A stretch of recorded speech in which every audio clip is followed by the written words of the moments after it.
ಇವತ್ತು vermi compost bed ಯಾವ ರೀತಿ ಮಾಡಬೇಕು ಅಂತ ತೋರಿಸ್ಕೊಡ್ತೀನಿ. ಒಂದು ಎಕ್ಸಾಂಪಲ್ಗೆ ನಾನು ಚಿಕ್ಕದಾಗಿರೋವಂಥ 21x21 ಇಂಚಸ್ ಇರೋವಂಥ ಸ್ಮಾಲ್ ಬ್ಯಾಗನ್ನು ತೊಗೊಂಡಿದ್ದೀನಿ.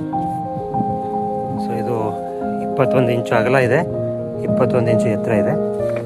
ಇದರಲ್ಲಿ ನಾನೇನು ಮಾಡಿದ್ದೀನಿ ಅಂದರೆ ತೆಂಗಿಂದು ಚಿಪ್ಪಿದೆಯಲ್ಲ, ಸೊ ಎಳ್ನೀರೆಲ್ಲ ಕೊಚ್ಚಿದ್ದು ಸಿಪ್ಪೆ ಇದೆಯಲ್ಲ, ಅದನ್ನು ಕೆಳಗಡೆಗೆ ಹಾಸ್ಕೊಂಡಿದ್ದೀನಿ. ನೋಡಿ, ಈ ಬಾಣಲಿನಲ್ಲಿ ಒಂದು ಬಾಣಲಿಗಿಂತ ಜಾಸ್ತಿ ಅಥವಾ ಒಂದು 10 ತೆಂಗಿನಕಾಯ್ದು ತೆಂಗಿನ ಚಿಪ್ಪು.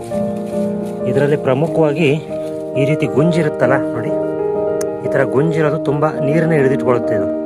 ಮತ್ತು ಇದರಲ್ಲಿ ಏನಾಗುತ್ತೆ ಅಂತಂದರೆ ಎರೆಹುಳುಗಳಿಗೆ ನೀರು ನಿಂತ್ಕೊಳ್ಳಲ್ಲ, ಎಲ್ಲ ಕೆಳಗಡೆ ಇಳಿದೋಗುತ್ತೆ. ಮತ್ತು ಆ ಹುಳುಗಳು ಮೊಟ್ಟೆ ಇಡಲಿಕ್ಕೆ ಅನುಕೂಲ ಆಗುತ್ತೆ. ಸೊ ಈ ರೀತಿ ಒಮ್ಮೆಗೆ ಎಲ್ಲವನ್ನು ಜೋಡಿಸ್ಕೋಬೇಕು. ತಳಭಾಗದಲ್ಲಿ ಒಂದು 10 kg ಅಷ್ಟಿದೆ, 10 ಅಥವಾ ಒಂದು 5 kg ಅಂತಲೇ ಅಂದ್ಕೊಳ್ಳಿ. ಇದರಲ್ಲಿ ಒಂದು 5 kg ಬರ್ಬೋದು.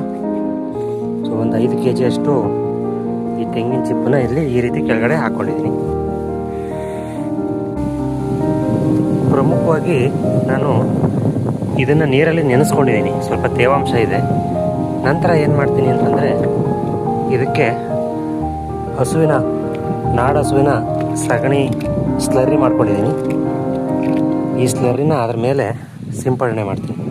ನೋಡಿ, ಈ ರೀತಿ ತುಂಬ ಜಾಸ್ತಿ ಬೇಡ, ಸ್ವಲ್ಪ ಒಂದು 2 ಲೀಟ್ರಷ್ಟು.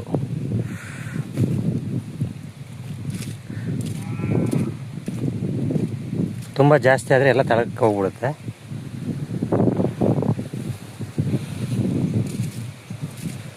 ಒಂದು 2 ಲೀಟ್ರ್ನಷ್ಟು